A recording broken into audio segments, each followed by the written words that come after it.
Welcome back, everybody, to PhinManiacs Live without the live part. We're just trying to get back into a posting rhythm here, folks, so bear with us as we try to get things back in gear. But there's still definitely a lot to talk about. We've got, it feels like we've had like 2 weeks at least worth of Dolphins football without a show. So we've got a lot of stuff to catch up on. Obviously, we're going to be talking about Ryan Tannehill. We always have to talk about Ryan Tannehill. Talking Adam Gase, talking Mike Tannenbaum, talking all that terrific Dolphins stuff that everybody loves to talk about. And then maybe we can actually talk about some stuff that maybe not everybody talks about. That way we can kind of differentiate ourselves a little bit here. So we'll just kind of see where the conversation leads us. There's so much to talk about that just trying to pick a few topics just it wouldn't work for us right now. So I'm going to go ahead and get things started with the usual Ryan Tannehill talk. That's usually a good place to start, and it usually leads into everything else at some point. So Ryan Tannehill's gotten something of a bum rap over the past few games. He's sometimes, once again, the Ryan Tannehill roller coaster. Sometimes he looks like a world beater. Sometimes he looks like the world is beating him, along with all the defensive lines in football. But yeah, Adam Gase has been vehement in saying over and over again that it's actually the rest of the team and not Tannehill that's the problem. The offensive line isn't doing their job in protecting him. The wide receivers aren't where they're supposed to be. Running backs aren't hitting holes that are made. The running backs don't have any holes to run through. And it seems like pretty much he was willing to blame pretty much everybody else except Ryan Tannehill, leading some to believe that Gase is biased towards his quarterback, who, by the way, he is not attached to. So let's get that out of the way right now. And supposedly, and it seemed like his claim came true against the Pittsburgh Steelers of all teams. I understand their defense was severely depleted. They lost like what? Their half, like at least half their linebacker core was missing. So, but the offensive line, the whole starting offensive line came together. Albert, Tunsil, Pouncey, Bushrod, and James all on one line at last. The name Unicorn offensive line is being thrown around, and suddenly Ryan Tannehill looks pretty darn good all over again. So, I mean, does this? I don't even know if anymore if this gives credence to the claim that Tannehill needs a good offensive line to win. I don't know if this lends credence to the idea that he needs a perfect situation in order to succeed.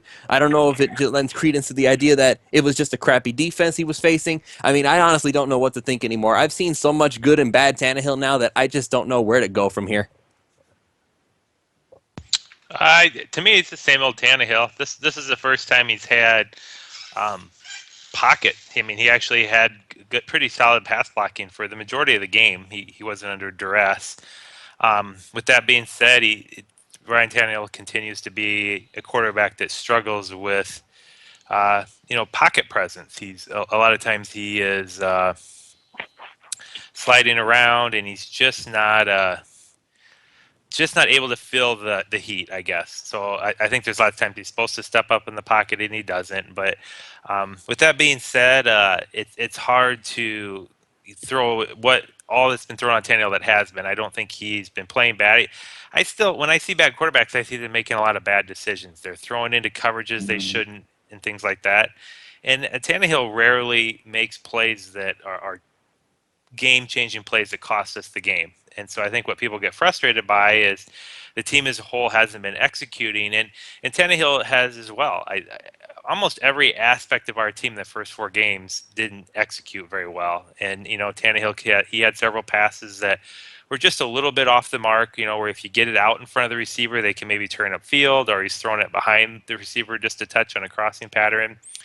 And so again, this execution, but everywhere. I mean, the linebackers, the defensive line, the offensive line, there has been execution problems everywhere. And in that Pittsburgh game, it did improve. I do want to keep people grounded a little bit though with the Pittsburgh game, and that Tannehill looked good, but he had very good offensive blocking. And two, we kind of got into situations where we finally got to play with the lead. And it's just so rare on either side of the ball that our defense has been able to pin their ears back and go after the quarterback. And it's been so rare that our offense has a lead, so we can just continue to pound the football at a team.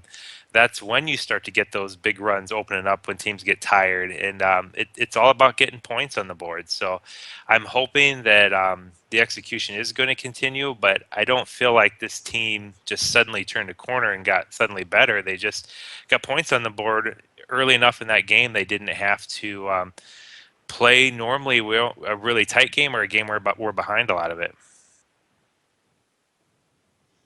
Duke. Well, first of all, the term unicorn offensive line is insulting. In my opinion, it's working into your mind. This is the first time this season that Tannehill's had its complete starting offensive line. Now, is that always going to happen? No. So look at Indianapolis and Andrew Luck. Isn't offensive line struggling? They're 2-4. They're last in their division. What's the problem? Why can't Andrew Luck overcome this?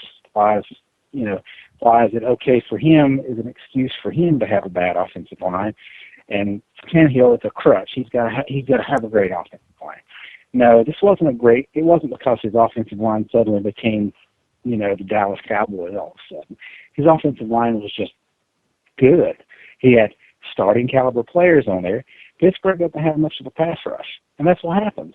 If Billy Turner and Dallas Thomas and the other scrubs that Miami's thrown out there over the past few years have been out there, Pittsburgh has about 3 or 4 sacks this game.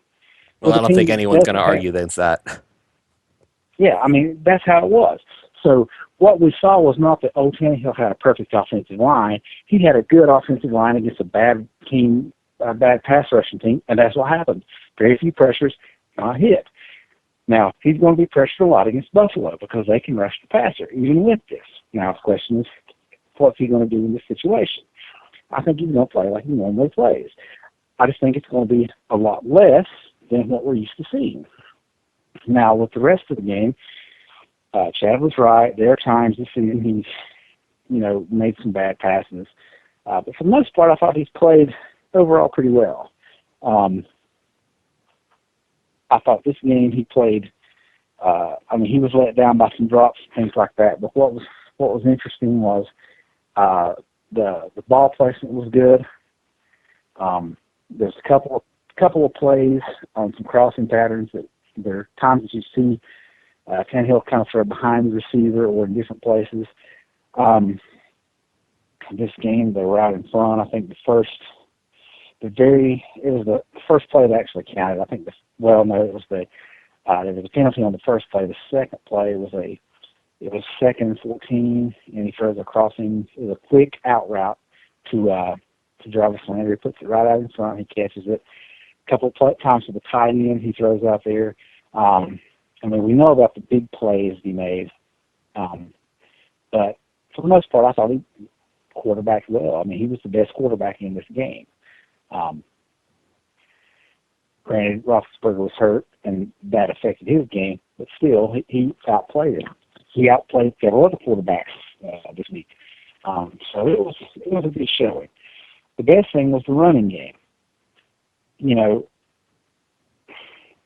It's easy to say that, any quarterback can win when you get 200 yards rushing, but at the same time, when has Tannehill ever had a consistent running game where he can turn around, hand the ball off, and get 5 yards? And Ajayi made some big runs, but he was also consistently just forcing Pittsburgh to stop him. And when you get that, it opens everything else up for the quarterback. Suddenly those little short patterns to Landry and everyone else, they open up because they can't sit back and wait on it. That's what we've seen. And so I'm so glad this happened right before the Buffalo game, because for the past couple of years, past few games against Buffalo, Miami has been very easy to defend.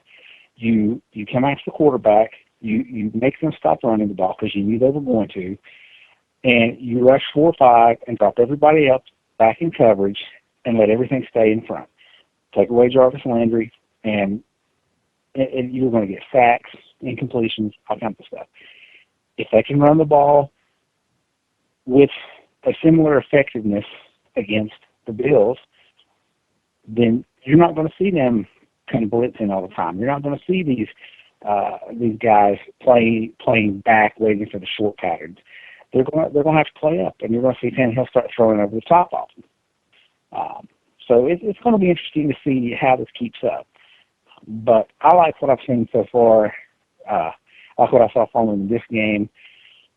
I don't remember much about the Tennessee game, but I do know a lot of it was due to the pressure. It was they try to scheme around that. So that's why there's a lot of short, quick quick passes, and Tennessee was just ready for it. And I want to kind of go off on a tangent about Billy Turner. I was really big on him when coming out of college. I watched some tape of him, and he looked like he had athleticism to be a good tackle, if nothing else, and a good guard in the rushing game. And then he gets cut, and it seems kind of like it's maybe an overreaction. But what is the most concerning part is the fact that it sounded like he was cut more because he was not trying hard enough, as opposed to just being ineffective. And that's I don't know. That's absolutely not something we as fans can get an evaluation on, because we can only watch YouTube videos or look on TV. But still, that's just kind of disappointing. I mean, even Dallas Thomas wasn't very good. That didn't surprise anyone. Billy Turner was a surprise because he did have some talent. It's just, it's not giving 100%. There's just something wrong with that. Because, I mean, my brother went to high school with a kid who was one of the best running backs in North Carolina. He rarely worked out, rarely did anything, averages like 250, 270 yards a game.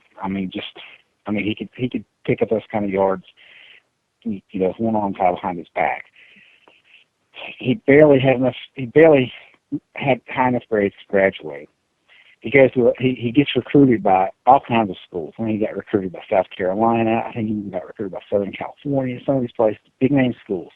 Didn't have the grades, so he went to a junior college. In 2 games, he accumulated like 750 yards rushing. What's that guy doing now? Who knows? He's somewhere back home, doing his thing. But he's not playing football. So when you've got talent like that and you don't use it, it's just so frustrating and disappointing, because there's so many people out there like my brother who did not have athletic ability of that kid, who worked his rear end off to do something, and here's this guy wasting everything. So if that hopefully for Billy Turner's sake, this wakes him up. He goes to a team. He realizes, I'm going to have to work 110% to get somewhere. If not, he's going to be a flame out and a disappointment. Well, you know what, man? I mean, this seems like, let's talk about this for a minute, because this feels like it's becoming something of a pattern with the Miami Dolphins, picking up guys who are either not quite as talented as we think they are, or somebody who just so happens to not be giving in their all. Like the Mario Williams, the Dolphins expected more from him, and they're not saying that he's fallen off. They're just saying he's not really playing that hard. Then you have Byron Maxwell. He's apparently not giving it, maybe not giving quite his all. Then you have these other players. Deion Jordan, here's an example for you. Deion Jordan seems to be kind of just hanging around doing his own thing, not really doing much. Like, how many Dolphins have we seen so far that have just kind of decided, I'm not going to give it my all. I don't really need to. Devontae Parker, not a very disciplined player. He's just kind of living in his own world and kind of trying to get by on what little he can do. And now Adam Gase kind of chewed him up and said, hey, you better shape up or you're out of here. And he seems to be responding to that. I think this goes back to the past coaching staff. I mean, really in hindsight, we learned everything we would have known over the next 4 years of Joe Philbin from those 5 weeks of Hard Knocks. Chad Johnson, what happens? He gets in that altercation. Joe Philbin cuts him. The very next thing that happens after that, Carlos Dansby gets out in the media and says something. And Joe Philbin has to create this leadership council where all the veteran players come to talk to him. And I should have seen it in that he's catering to the players in a sense of he has to get their permission to do anything. That's kind of the way it seems. And so you've got this kind of malaise that has fallen over the entire organization where, Devontae Parker comes in and you say, well, he's not getting a lot of reps. Why is he not getting a lot of reps? Well, we know now he wasn't acting professionally. But it's like the other staff just kind of let that slide. And now we see Adam Gase come in, And he's like, no, I'm not putting up with this stuff. Okay, so look what happens. This past week, okay, Vance Joseph, he uh, calls out Mario Williams, calls out Byron Maxwell. Says, look, these guys aren't playing hard enough. What does Maxwell do? He comes out and has the best game of the season. Jay Ajayi gets put in a position where he thinks it's going to be handed to him. It's not. He gets sent. He stays home week one, and what do? He responds in a positive way. Comes out with the best rushing day the Dolphins have seen since Ricky Williams, 14 years ago. These guys are responding, and so I think what we're seeing now is kind of, and one reason I think this could be a turning point. I don't think the Dolphins necessarily have a lot of talent to be competitive. That's an optimistic view, but I think you're seeing these guys like Maxwell. You're seeing these guys like Ajayi who kind of were coasting, and Adam Gase is he's pushing the buttons, which is why I kind of feel good in a sense about Deion Jordan, because he sees this. I mean, he sees, here's Mario Williams, former All-Pro, big name guy, get benched. He sees Byron Maxwell, the biggest acquisition of the offseason, get benched. He sees the guy who was supposed to be the starting running back get benched, stay at home, and these guys work to put themselves in a position to do something about it. We saw guys like Billy Turner get put in a position to start and not take it seriously, and now he's on his third team in a week. So these guys kind of see, hey, this guy's he's not cutting us slack. He's not just going to let us coast. And Adam Gase even said, right now it's not about talent. It's about guys who will work hard. And he's not afraid to let you go or put you on the bench to if you're not at least trying hard enough. And I mean, I can go out there and try as hard as I want to, and I will not be good enough. And there's going to be players on this team that will go out there and try their best and not be hard and not be good enough to win. But as long as he sees it in the meeting rooms, on the practice field, and in the game that you're trying hard, then he's going to give you a shot. And what happens with that is the talent, like Devontae Parker, sees this, and he's going to be like, he makes that drop in the game. He's running some inconsistent routes, things like that. He understands. Look, if I don't get out there and try my best to produce, if I don't do what they tell me to do, Leonte Carew is going to take my snaps, or they're going to go with 3 tight ends like they did this past week, and I'm going to be on the bench with Stills and Landry out there. So I think the good thing from all of this is that Gase is pushing the right buttons, and I think we're going to finally see some of the talent that is out there start to come forth. Chad? I think he's absolutely brought an approach of accountability. I do like that. Um, Whether or not he's going to continue to get the team prepared, execution wise, that's what I'm waiting to see. They did have a good game against Pittsburgh, so that's encouraging. But that was the first game of the year I saw any aspect of the team, offensive or defense, actually executing. I've seen mostly guys not knowing who to block, receivers not knowing what routes to run, and timing off, and all that is a carryover from Adam Gase not understanding how to get the team prepared to play and practice and execute on the field. With that being said, I think he's learning quickly. I like what he's doing on offense much better than what Philbin regime was doing. I love that they came out against Pittsburgh with these unknown tight ends and ran a lot of power formations. It clearly took Pittsburgh off guard.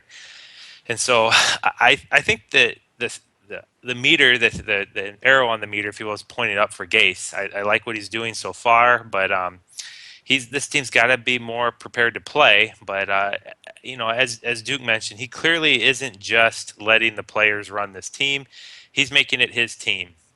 In response to you guys' comment on Tannehill, he hasn't called Tannehill out or isn't blaming Tannehill.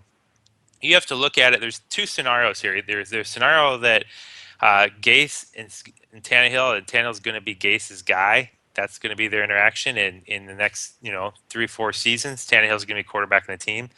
And then there's a scenario where Gase is going to change directions after this season because despite Tannehill having a big contract, very little of it is guaranteed after this year. So it's not a big deal for the Dolphins to part ways from a salary cap scenario after this season with Tannehill if they want to. And so either one of those scenarios, it's in Adam Gase's best interest to be backing Tannehill and keep Tannehill in there because Matt Moore is, I want to say, what is he in his mid 30s somewhere, 32 maybe, and he's obviously not going to be a franchise quarterback anywhere. Brian Tannehill, on the other hand, if he plays decent this year, but behind closed doors, Adam Gase decides he's not the guy that he's going to go with, you want to keep his trade value way up because I honestly think if you put Tannehill up for trade right now, you could still get a first round pick for him. I mean, I might have people disagree with me, but I think if the Dolphins wanted to move him, he would still be very valuable. And so, what the last thing Adam Gase wants to do is devalue Ryan Tannehill or not give Ryan Tannehill a fair chance. So I still think that's out for verdict. So I just wanted to respond to your thoughts on why Gase isn't blaming anything on Tannehill. Um, Going forward, though, Well, I do think that the team still has a major problem stopping the run. I think Jordan Phillips is really struggling. And, with Earl Mitchell gone, they just don't have anybody to play defensive tackle other than Ndamukong and Suh. And they really don't have much for strong side linebackers. Cole Messi has now been out for a while. But teams have that figured out, and teams can run left on the Dolphins' defense almost at will. And Pittsburgh was actually having some decent success at doing it as well. But again, Miami actually got a lead, and when Miami got ahead, it forced Pittsburgh, for probably close to half of that game. Pittsburgh was in much of a different mindset offensively. They had to worry about trying to throw the football more.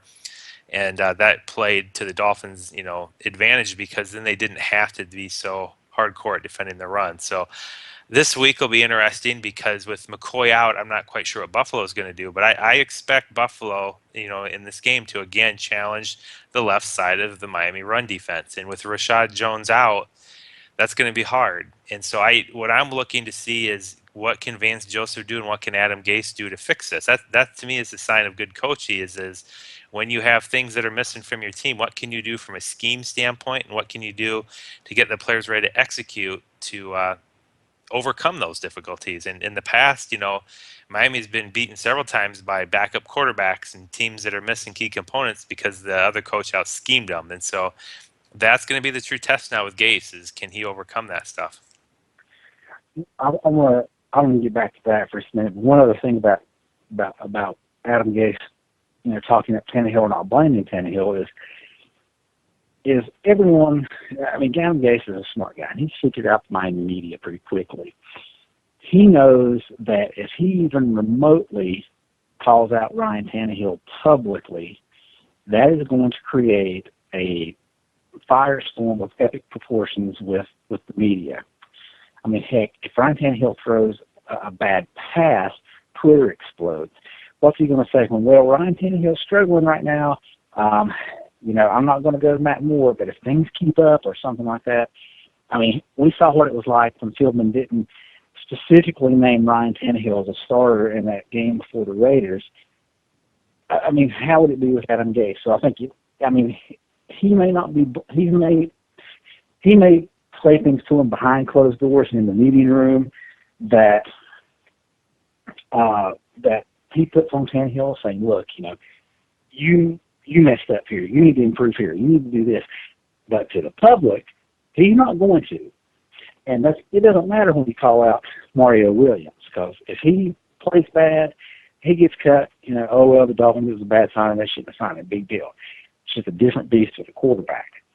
As far as what the Bills do, what the Dolphins should do against the Bills, if Robert Woods was out and he was out on the injury list today, if he doesn't play, Sammy Watkins is already out. Buffalo doesn't really have a lot of receiving weapons. I'm saying stack the box, put 8-9 in the box.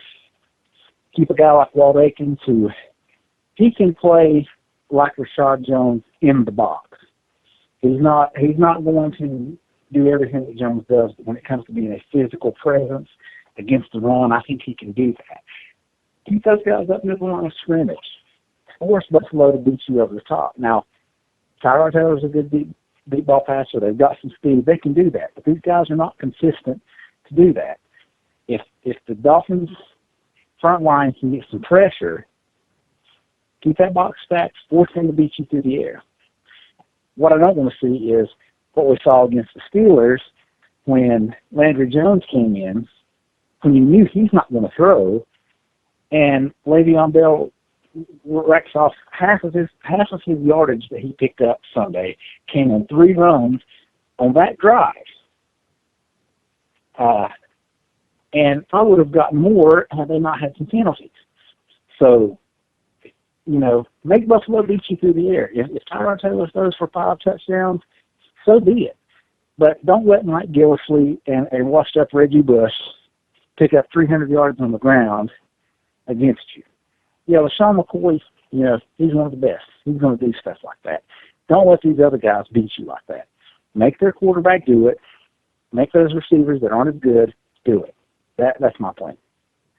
Well, it sounds like a good plan fundamentally, and I would absolutely agree with that sentiment. The issue, Duke, is not that I think that's a bad plan. It's a very good plan. I even after Pittsburgh, and it wasn't like without Ben Roethlisberger, they didn't still have Antonio Brown, Le'Veon Bell, and all those guys who are that offensive line is pretty solid. So I understand that the defense did a pretty good job, but losing Rashad worries me. Because let's be perfectly honest about one thing here. Even with Kiko doing a decent job, he's not Kelvin Shepherd bad, but I guess nobody's Kelvin Shepherd bad. He's doing pretty good, but let's be honest, most of the run defense is coming from Rashad Jones, or rather it was. Now we're not going to have him for the rest of the season, and that means that's going to become Michael Thomas's job. And I love Michael Thomas. He's a great person and a great guy, and I'm glad to know him, but he's not Rashad. No one's Rashad. Maybe Cam Chancellor and those guys in Seattle, but Rashad Jones is special, and it's not going to be easy to replicate that ability to defend the run. So if I'm Buffalo, I'm absolutely just going to try and run it down their throats. If it doesn't work 1 or 2 times, I'm going to keep going because I know that eventually they're going to give in. The linebackers are Yeah. not going to be able to do that all game long, and as soon as Rashad, or should I say Michael Thomas, misses his assignment, it's going to be a big deal. Well, that's the thing is that's a problem against Pittsburgh. That's going to be a problem later in the season against, say, Arizona, a couple of other teams. And I think Tyrod Taylor is a decent quarterback. But I don't think, from everything that I've read about the Bills so far this season, they're not asking him to put the team on his shoulders. They're basically saying, we're going to run the ball a lot. We're going to rely on you to make a few plays. But we're going to pound the rock. Well, that's a different animal when you've got LaShawn McCoy back there. When you don't have LaShawn McCoy and you've got, even if he's not healthy, even if he plays and he's not 100%, that's a different thing altogether. So you've got Mike Gillislee, who I think is an all right runner, and you've got Reggie Bush, who he hasn't looked anything like he did when he played for Miami. You've got those guys. They're not of the same talent level. They're not guys that are going to get those yards back to the contact that LaShawn McCoy can. They're not going to make people miss. They're not going to jump around and make all these cuts that LaShawn McCoy can. Well, Reggie might try. He might try. But these guys don't have that ability. So since you don't have Rashad Jones, now if you had Rashad Jones, this game, in my opinion, would be a lot easier because you just let him do what he does, keep the other guys back, and then, you're set. But now you don't have that, so you don't have to work around. All right, who can play that role? Well, Abdul Qaddus is played strong safety. He's nowhere close to the tackler that Rashad Jones is. But at this point, Buffalo's probably going to come out and try to spread Miami out to film that middle so they can run. That's probably something they wouldn't have done with McCoy, but they're going to have to now, I think, because if they come out in their standard, it's a heavy set or anything else like that, I'm just going to crowd the box. And they're not going to let those receivers beat them. I mean, a lot of those running backs beat them. If Tyrod Taylor throws over the top to Marquise Goodwin or whoever else is left on the team, I don't even know who they have. If that happens, then so be it. I would rather say, hey, I took my chances and let Maxwell and Lippett and Ben Wickery or whoever else is playing. Those guys got beat. Hats off to the Bills. I'm not going to sit here and play nickel defense and let a guy like Mike Gillislee beat me when you know that's what Buffalo wants to do. So take away what they can do. Scheme around that. Keep the safety in. Keep all three linebackers in. Make it to where they have to Tyrod Taylor beat you through the air. I mean, just don't let their backup running backs beat you because you got cute and were afraid they were going to pass all over you. So, that's my thing. Keep 8 in the box the whole game. Well, Let Akins play in the box. Let Abdul Qudus play in the box. Keep Michael Thomas back as the deep guy. I think he's better in that role anyway. Mix coverages up. Send a blitzer or two. Use some run blitzes. Keep those guys. Force them to stay in second and long, third and long. Force Tyrod Taylor to beat you through the air. Lean on these receivers who aren't as good. That's the staple of a Rex Ryan offense right there. He wants to ground and pound and play top 5 defense. That's generally how Rex has coached his football teams. He really doesn't even like the whole offensive side of things. That's why he always wants to find some offensive guru to take over that job for him.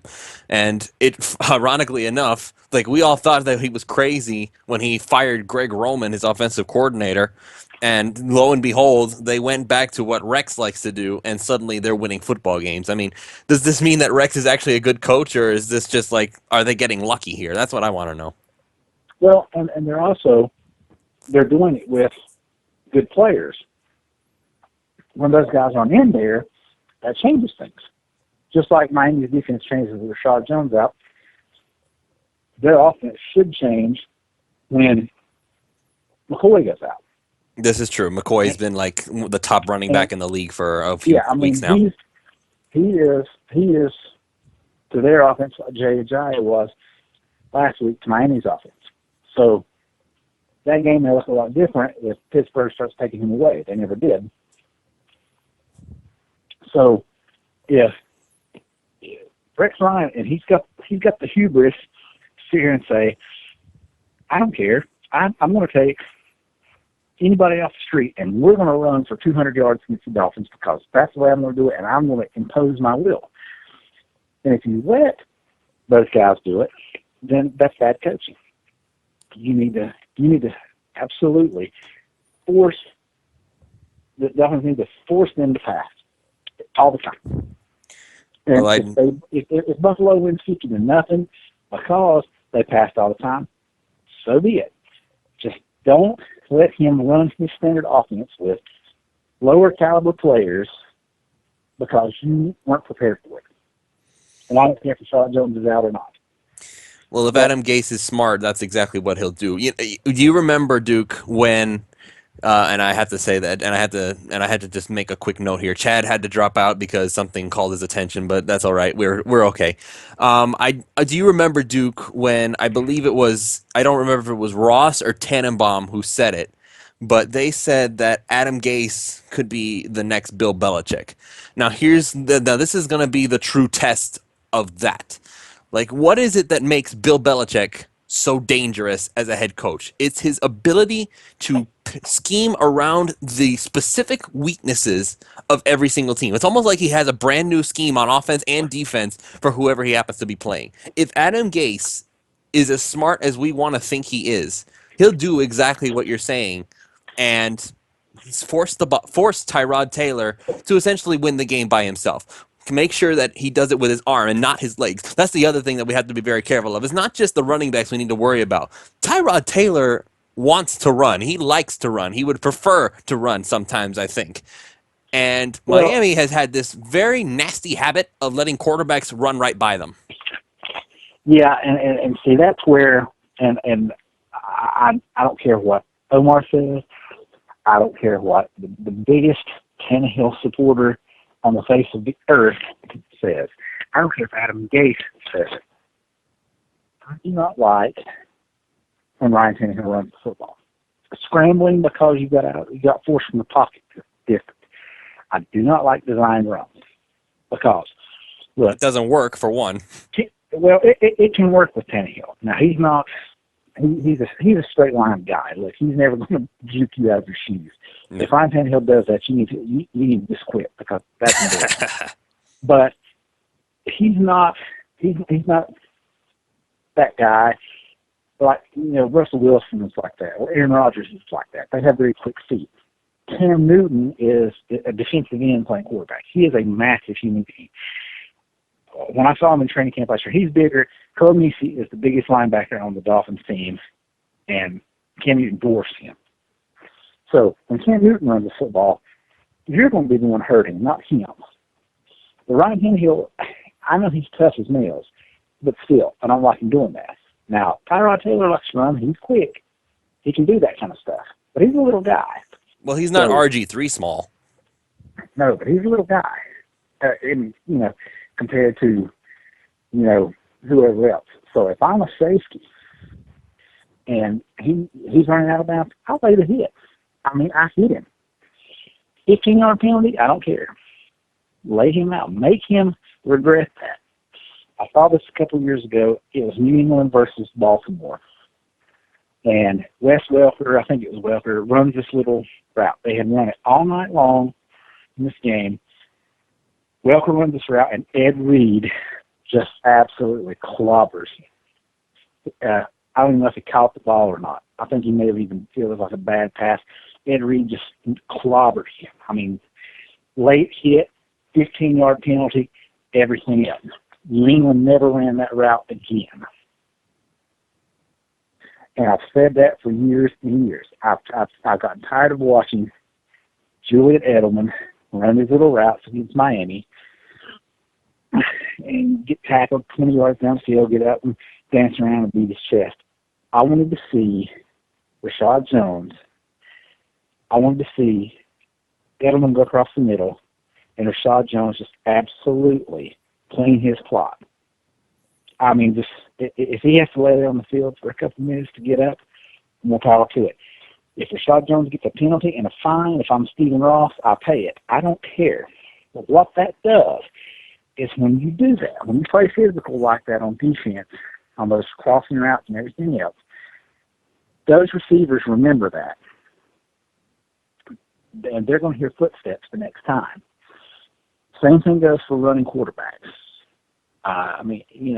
He's good about, a lot of these guys are good about trying to get down there. But sometimes they don't. And if he decides not to, you absolutely hit him hard. Penalties be darned. Simply because of that. Because the next time he may be running and he sees you running at him, he might slide. And remember a couple of years ago against it was San Diego. Phillip Rivers gets out of the pocket. He slides a little bit too early. It's 4th and 1. Dolphins get a stop on the next drive, and they win 38-0. Well, is that really? Oh, Duke. I mean, I don't disagree with your point here, but is Phillip Rivers really the best comparison to make? I mean, the guy runs like he's in cement. No, he is not the best as far as that. But the problem is he knows he has to get down early because he can't run. He's not a guy, he don't want to get hit. So that's what I'm talking about. A guy like Tyrod Taylor or some of these other Russian quarterbacks, they're used to running. They might try to fight for that extra yard. You lay one big hit on him where he remembers it, he may not fight for that extra yard next time. That's how it goes. And who knows if it might be 3rd and 3rd and 5, and whereas he would have fought to get that extra yard to make it first down, now it's 4th and 1. It's just those things. I mean, and I'm not trying to advocate. Yeah, you don't want to dirty advocate play. injuries here. Well, I'm not talking about, don't want to injure the guy. I'm not even talking about dirty play. I'm just talking about be a physical enforcer. You've got to be that kind of tough team. You can't be playing on your heels. Sometimes you've got to say, hey, I know this might earn me a penalty, but I'm going to do it. And if I'm a coach, as long as it's a smart play, like I said, if the receiver's going across the middle and they're so wildly protected now, it's crazy. But if a receiver's going across the middle, and as soon as he touches the ball, you lay a pop on it. I mean, to me, that's old school football. That's how it used to be done. Now that's a penalty. It's unprotected or whatever else, some mess.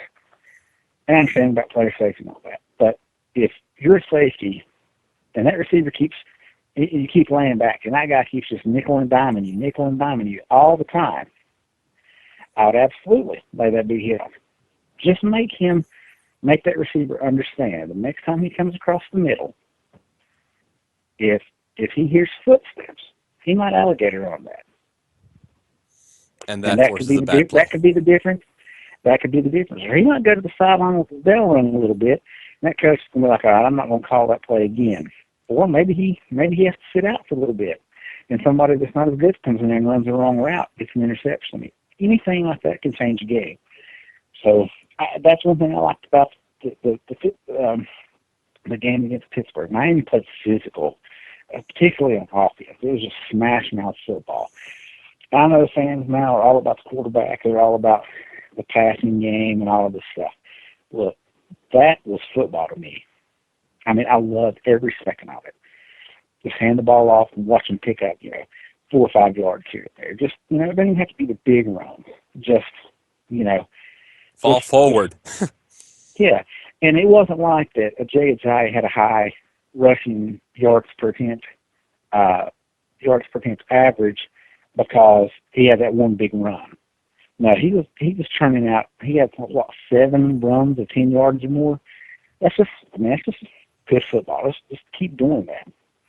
And I saw something today that it made me smile when I read it. It was something from the Monday Morning Quarterback, and it said, Parcells always said it's not about the number of yards, it's about the number of attempts. And I was like, that's the case. Because, last year in 2 games against the Jets, the Dolphins ran the ball 20 times in 2 games. One game they rushed 9 times and threw the ball 61 times. That works for Tom Brady. That doesn't work for everybody else. And sometimes it's not going to work. You're not going to get, 5 yards to carry every time. But when you keep running the ball, you keep pounding, it forces the defense to change things. And we saw that last year at the end of the season against New England. Miami ran the ball 25 times, 26 times, something like that.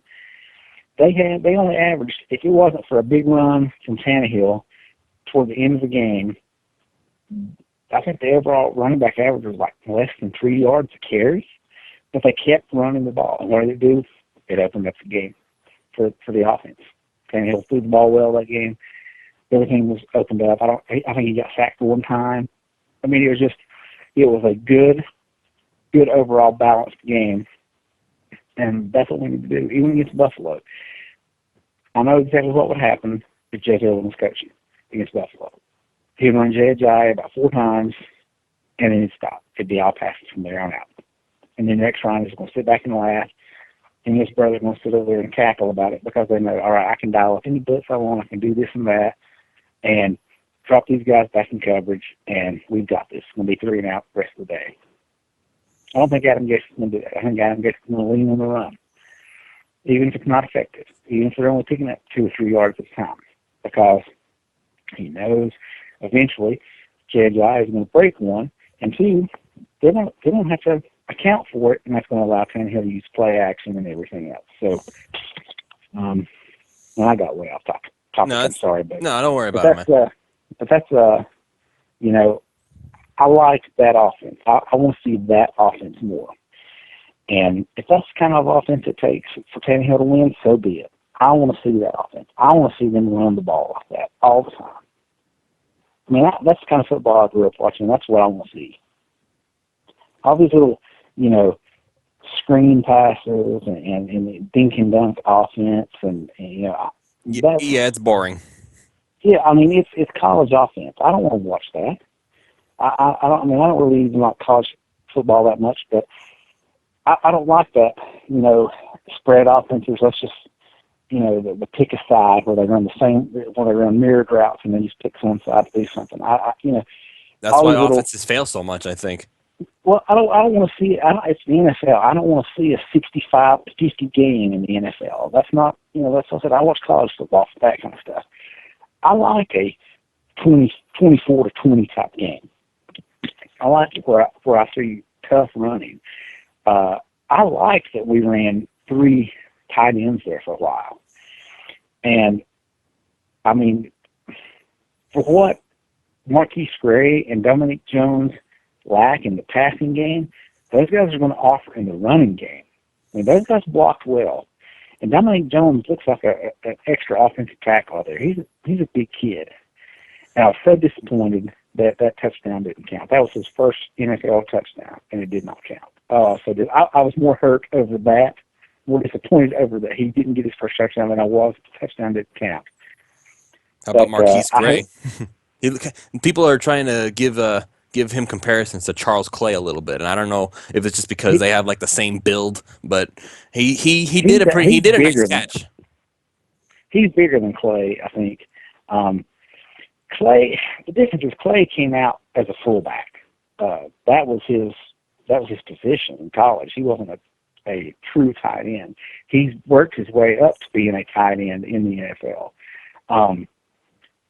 But he's not necessarily your standard seam threat that like a Jimmy Graham would be, that type. Or But Jordan Cameron is supposed to be. Yeah, that's. I mean, they're basically just glorified receivers. Gronk doesn't count because he can do it all. Gronk is Gronk. He has his own classification. He doesn't even belong I mean, to tight end. he is an old school tight end that's just better than all the old school tight ends, really. I mean, talent wise, he can block well. I mean, you see it. You put Jordan Cameron in some of those plays. I mean, as far as receiving talent, Cameron has the ability to do some of the things that Gronk does. I say it that way. He has the ability. I'm not saying he could do it, but he just does not have the same blocking in the blocking game. Not a chance. But with what Miami's going to do with these guys now, Marquise Gray is a little bit bigger. Clay is like 6'3". I can't remember, like 250 maybe. I think Gray is like 6'4", 260 something maybe. So he looks like a little bit bigger build type guy. And I like seeing them using out of the backfield, using kind of like that. I think they'll even line them up wide. And I was talking about one guy, Action Jackson on Twitter today. Marquise Gray was a college quarterback. So I'm waiting on the reverse play where Tannehill sneaks out of the backfield and Marquise Gray throws a touchdown to him. So, well, we're gonna do Wildcat now. No, it's not a Wildcat. He's going to line up outside. Wildcat-ish. Well, Tannehill's going to be in the shotgun. Tannehill's going to come in the shotgun. Jarvis Landry's going to come. What's going to happen is it's going to be he's going to take the snap, play fake to the running back. Jarvis Landry's going to come from the edge behind. Tannehill's going to pitch him the ball. And then Gray is going to fake a route, then come back on the reverse. Tannehill's going to sneak out after the pitch. And Gray's going to run around and all of a sudden just launch him. And there's Ryan Tannehill playing wide receiver. Did you know he played wide receiver in college, Duke? Yes. And so help me, if he goes up into like double coverage, catches the ball and comes down with it, I do not want to see anything else or hear anything else on Twitter about anybody dropping passes. Just don't. If your quarterback, I don't care if you play wide receiver, if your quarterback can make that catch, Devontae Parker can make his catches too. I'm sorry. Deion Sims can make his catches too. So But that play's coming. But I like what Gray's going to offer and Jones is going to offer in the rushing game. They're going to block. They're going to be superior blockers to what Cameron is. Maybe not, but they're going to give you about, to me, what he's going to offer. So, yeah, I think that helped more than anything against the Pittsburgh game. I think that's what they're going to do against Buffalo. They're going to keep those guys in for protection as well as letting them get out there and run the ball. Well, I'm here's taking over your hoping. show. I'm sorry.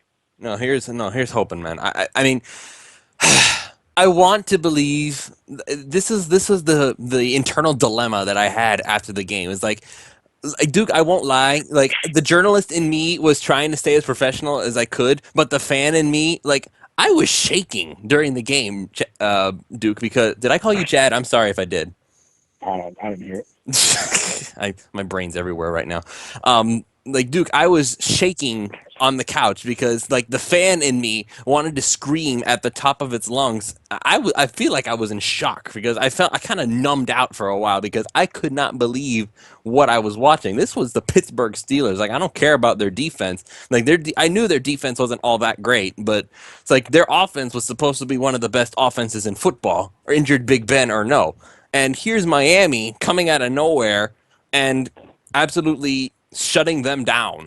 Like Cameron Wake, like finally Adam Gase realized, okay, the heck with keeping him fresh. We need Wake to do stuff. And lo and behold, he did because, he's freaking Cameron Wake. Then Sue did stuff. Jordan Phillips finally did something. Andre Branch came out of nowhere because he's taking advantage of the fact that Mario Williams isn't doing what he was supposed to do. Kiko looked okay. Jelani Jenkins still looked meh. I don't know if it was Butler on the other end or not, but Nabil Hewitt did pretty good. Maxwell, Lippett. It seemed like everybody had suddenly come together as one and figured out we're going to stop the best offense in football. And I couldn't believe what I was looking at, Duke. I was shocked. I was actually in shock. And I swear, if somebody had snapped their fingers in front of my face, I probably would not have even registered that it had happened. So part of me wants to believe that this was a turnaround point because it was Pittsburgh and not some wussy team like the Browns again. But at the same time, I'm thinking to myself, there's no way this is going to last because Buffalo is next and they like to punch people in the mouth. Well, and it comes, first of all, it starts with the commitment to the running game. You've got to have that. I don't care what quarterback you are. There's always got to be the threat of the run. And you've got to be physical. First of all, the starting offensive line helped. And I know that I read someone somewhere say, I don't know if it was on Twitter, on the side, or whatever it was, that if this is your starting offensive line, supposed to be the best he's going to have. If he comes out and has some of the same struggles, how bad is that going to look? And what we saw is, I think, as I mentioned earlier, you saw a team that cannot rush the passer fail to generate pressure. That would not have happened if some of the other reserves that Miami had, if Jonathan Martin and Jason Fox were the tackles in this game, oh please, there's 4 or 5 sacks. Yeah, I mean, so we had finally a starting caliber offensive line, and they did their job against a not so good defensive front. Now, Pittsburgh was missing some players. All right, Ryan Shazier was out; he helps their defense. Essentially, all their linebackers were gone. Yeah, Cameron Hayward was out. He's one of their starting defensive linemen. That hurts. But we knew going into this game that the secondary was the weakness for Pittsburgh. So I expected Miami to have some success throwing the ball against them. I did not expect the success running the ball. And maybe that was because some guys were out. Maybe it's because of the heat down there. Yes, I think I've seen that throwing up GIF like 8 times now.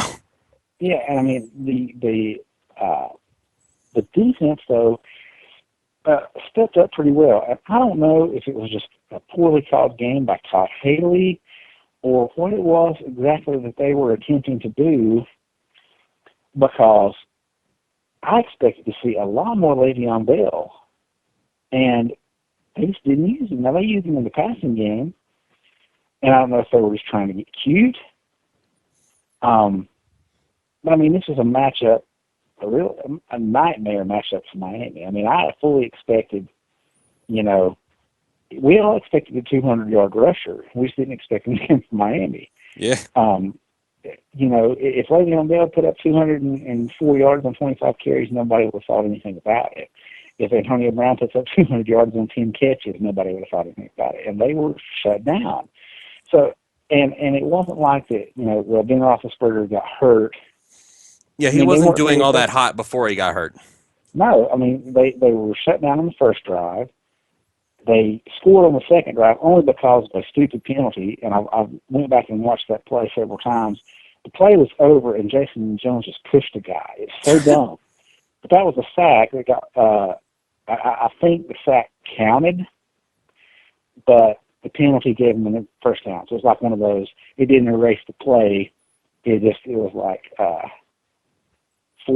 you know, play counted, but a penalty gives him automatic first down kind of deal, which I hate some of those. But so I mean, really, aside from that garbage time touchdown, that was I mean, really, if you think about it, Miami should have won this game.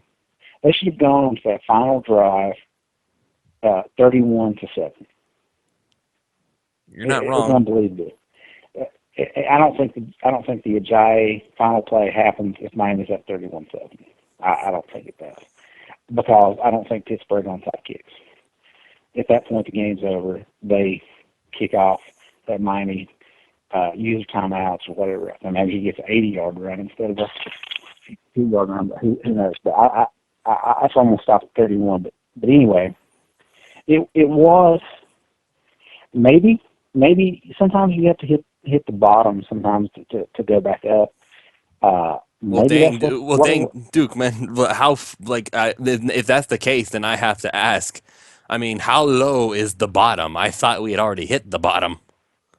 Well, the Tennessee game, you know, was the bottom. I mean, you played poorly. I'm just going to stop for a second and say something. Look, I know Aaron Rodgers is struggling right now, but his receivers are letting him down something fierce. Oh, yeah. had a touchdown to swipe off the board because at the end of the first half, my bad, that is an angle. That wasn't as good a throw as it should have been, but still.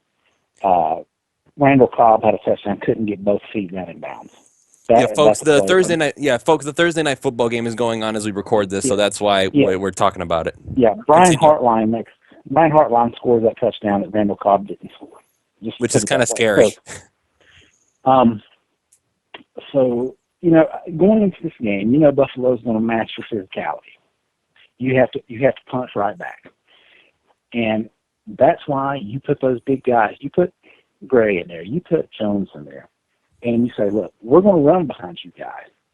And I retweeted a Daniel Jeremiah tweet where him and Bucky Brooks are talking about this game.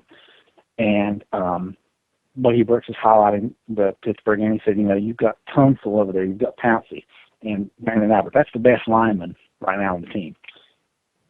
Line those tight ends up over there and run to the left. Just push him. Be physical. Be physical with them. Because you can do that. So that's the problem in the past is Miami's not been physical. They've been very finesse. And Buffalo's punched them in the mouth, and Miami's just laid there and not gone off the mat. It's a physical right back with them. And suddenly that passing game opens up. And, you know, I know Buffalo's got some good corners and they've got a good secondary, but, you know, if you can, I think Tannehill's good enough to overcome it. If, you know, you get that running game going, it's going to be, you know, that's how you do it. You just got to punch back. I recall November of 2014, the Dolphins were down 9-3 as near the end of the third quarter. And suddenly the Dolphins suddenly got some momentum going. First, a touchdown pass to Brandon Gibson, then a safety in by intentional grounding to Kyle Orton, and then another touchdown to Landry that got the whole team fired up. There we've seen proof that they can do it, Duke. It's not like they can't do it. That's probably the most infuriating thing. It's not that it's the knowledge of knowing that they can do it and they just don't. That's probably the most infuriating thing of all. It's not that they can't do it, it's that we know they can and they don't. I think this team has been previously has been a team where they kind of they rode their own hype a little bit. They go out and win one week, and they're the greatest team ever. We're going to destroy everybody. And then the next week, they get beat, and oh, we're awful. And it's kind of like, at some point, and I'm hoping it was this week, at some point, you've got to realize that every week you are not good enough. Every week you have got to get better. Every week you have got to go out and prove yourself to everybody that's watching you. You got to be kidding me. What? You've got just awful play here by Aaron Rodgers. I mean, if this play happened with Ryan Tannehill, I would have logged off Twitter and thrown my phone in the trash. Seriously, it was bad. You're gonna have to give like a commentary about this later on, man. He stood in the pocket. He tried to get out.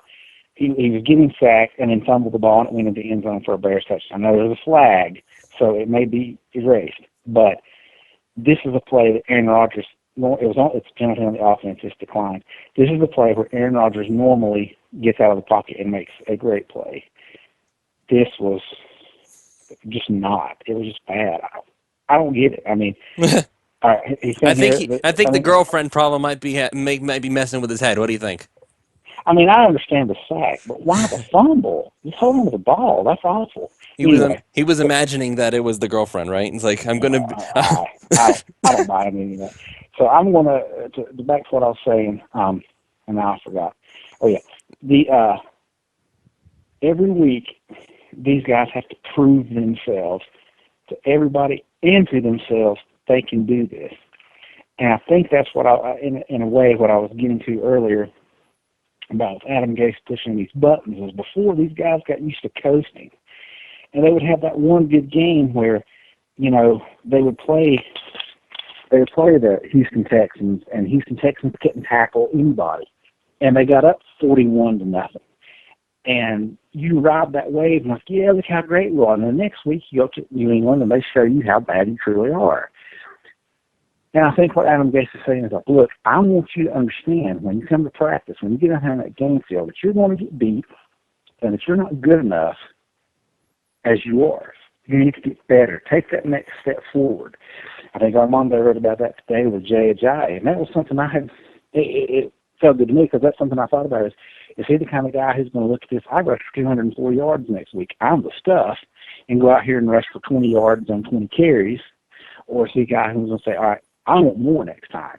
I'm not happy with 204 yards. I'm not happy with 25 carries. I want 300 yards and 30 carries. I mean, you've got to want that drive. I mean, we see it with Jarvis Landry. He has it. And though Tannehill doesn't necessarily express it like that, you think he's got it. I mean, he everything we've read about him is he was the kind of guy who pushes himself to do better every single time. Do all those other guys have it? Did Devontae Parker have that drive in him to where he said, all right, I dropped that pass in that game. I'm never dropping that pass again. I'm never going to let this happen to me again, or I'm never going to do this again. I'm going to be better than that. If he, is Tony Lippett, is Byron Maxwell, they said, all right, yeah, we did good last week, but that's not good enough. I'm going to come out this week. I gave up 4 catches for 39 yards. That's not good enough. This week I'm giving up 0 catches. You've got to have that drive, and we've not seen that from the Dolphins team in years. And I think that's the culture Adam Gase is trying to build. That's why he released Dallas Thomas and Billy Turner, because those guys were coasting. He Took don't way want too coasting. long, if you ask me. Well, I mean, Dallas Thomas had you knew what he was.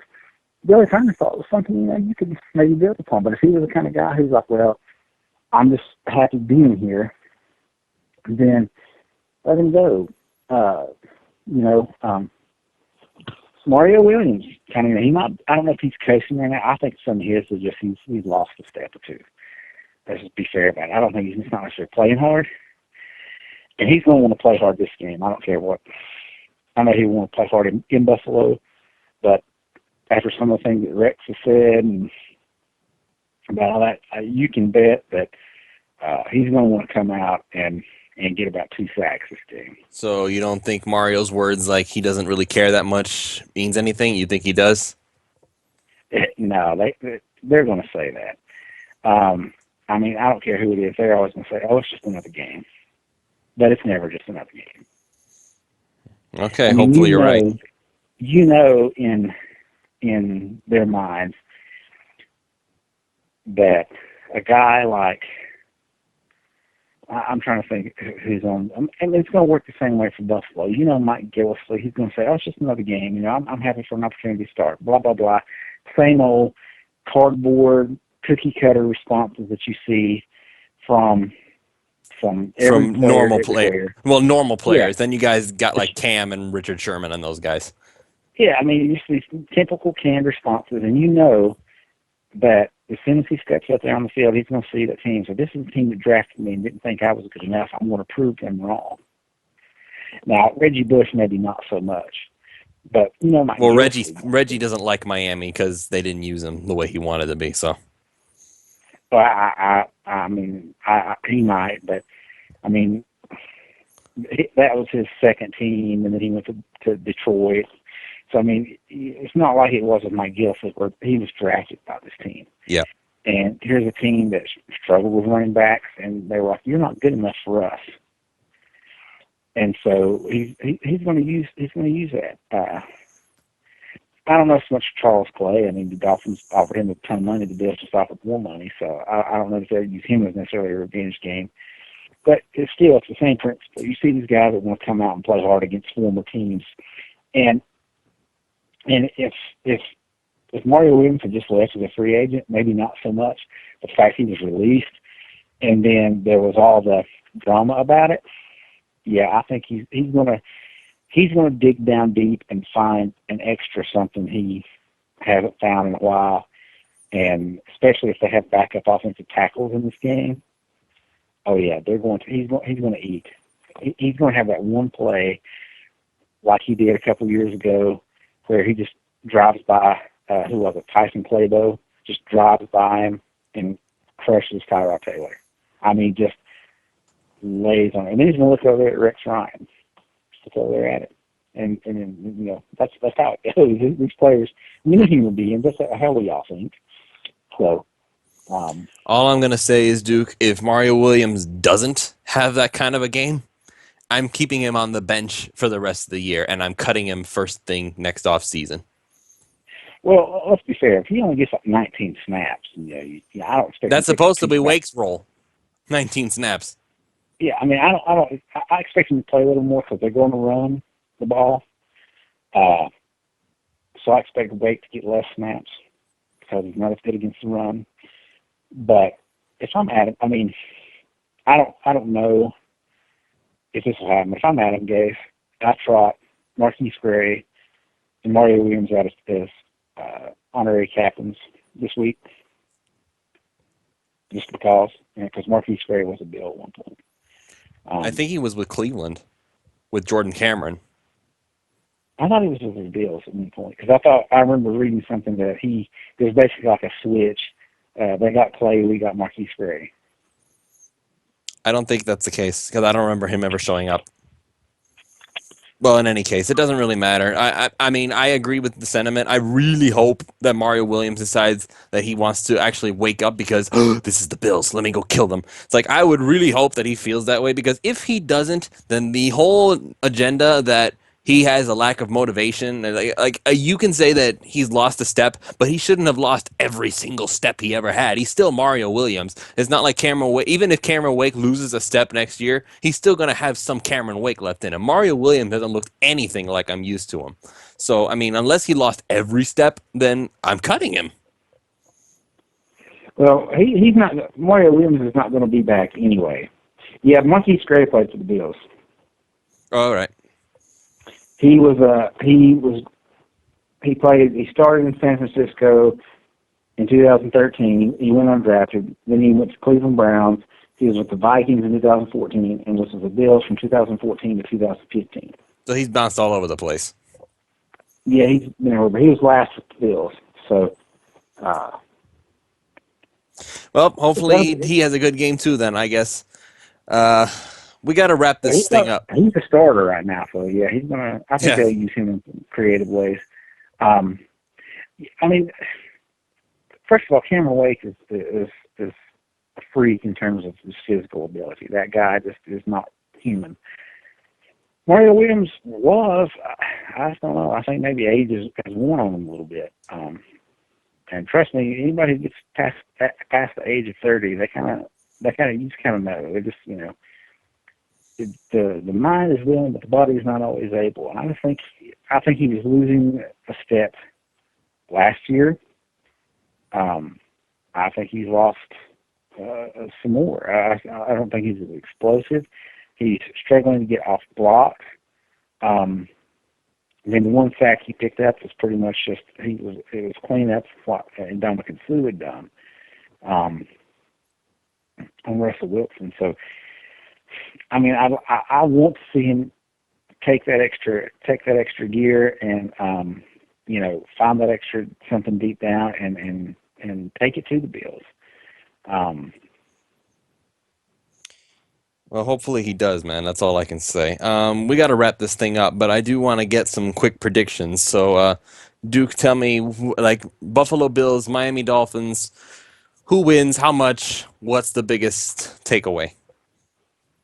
Well, on the thin side, I picked the Bills, and the only reason I picked the Bills was because last week I picked the Steelers and the Dolphins won. So I picked the Dolphins every week but last week, and I've only won one of them. And that was the Browns game. So I'm hoping that trend continues. I really don't know because I don't know what Buffalo is going to look like. If they're not completely healthy, this game is a simpler game for Miami. If they are completely healthy, I don't know how Miami's going to stop their rushing attack. Well, McCoy's already not playing. That's guaranteed. So, well, I read something today saying that he might come back. So who knows? I'm going to wait and see because he's on my fantasy team, so I need to know this kind of stuff. Okay, don't say stuff, then people think you're a traitor. Well, no, I mean, it's just a fantasy team. Who cares? I just don't know. I don't know. I mean, part of me is kind of like you and everyone else. Is this the Dolphins turning a corner? Have they reached a point where it's clicking with them now? They understand they're learning how to win? Or is this a classic Dolphins where they get up for one game, come down for another? Now, the good thing is the Dolphins usually play up to the way their opponents are playing. So they're facing a 4-2 team that's won 4 straight. So maybe they play with that level of intensity. But I just don't know. I'm not going to make any predictions on score or who wins. I really don't know. Does Tannehill keep playing? Does he play like he did in Pittsburgh, or does he play like he did against Cleveland, where he was okay?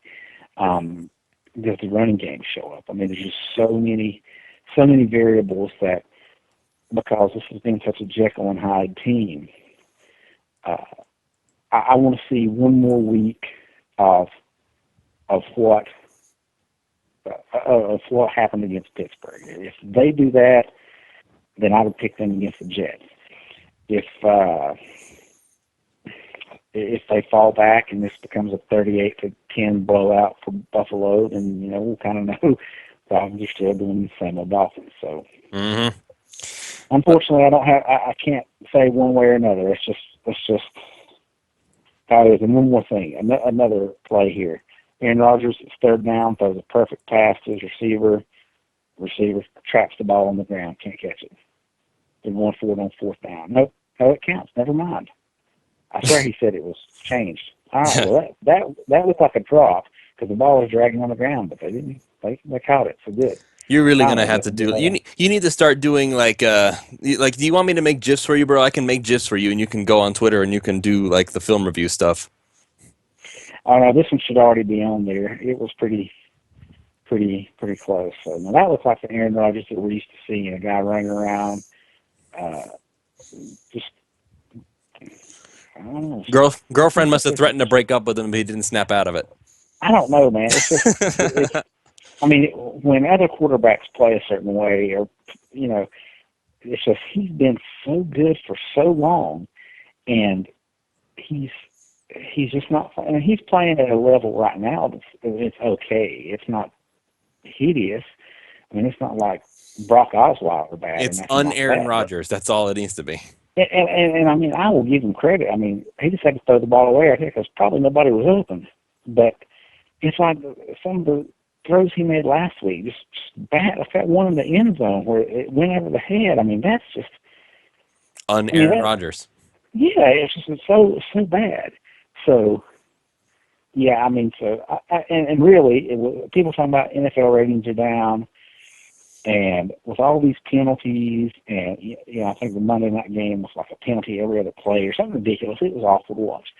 The league needs good Aaron Rodgers, or they need great Aaron Rodgers because he's fun to watch. When he's playing like an average quarterback, it's not so fun to watch. Now there you go. The league needs to just chill. Is what they need to do. Let Damian Williams and Ajayi do their little dance. I mean, who cares if they dance in the end zone? They're not hurting anybody. And if we're worried about hurting the other team's feelings, they need to go be a librarian or something. No, I don't know what the touchdown celebration. I don't know what the touchdown celebration issue is. I really think That it's about started. sensitivity training, bro. I don't know. It's nuts. No, because everybody does it. And you got to realize people have been used to this kind of stuff for years, and it's not like they're not trash talking out there. I mean, look, when Jarvis Landry caught the pass at the beginning of the game, and the guy hit him out of bounds, and they threw a penalty on him. I mean, Kenyon Drake's over there. You can see him. He's jawing back to the guy on the field. Half the Dolphins side. I mean, these guys are talking like that. I mean, it is a normal, natural thing. Yeah, but that I would understand you trying to call him on it. But a dance? Who cares?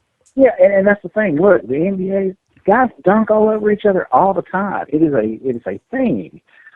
I think it just kind of got out of hand a few years ago with like Chad Johnson and Terrell Owens doing the props and the Chad Johnson's celebrations are always fun. I think more fun than Terrell Owens. It just kind of got out of hand. But I mean, look, everybody remembers there's the '99 Rams where they would do that little dance thing they did. It was the Dirty Bird. I mean, come on, and look, everybody. When a running back, he's going down the sideline, and nobody's gonna touch him. They do the high step or do the high step like Deion Sanders, or they do. I mean, it's a part of the game. Now, what I don't like is when a guy makes a routine tackle and gets up and dances around like a big idiot. It's like, that's your job, okay? Sack celebrations, I understand. Because sacks, on a good year, you might get one a game. So, I understand the sack celebration. First down celebrations, I don't like that either. Yeah. You got a first down. Whoop-de-doo. Great. Yeah, just don't Get do more. it. Now get 8 more. Yeah, I mean, but everybody does it. Jarvis Landry's got his little first down celebration. Some of them will hold the ball out and point, or some of them get all animated by it.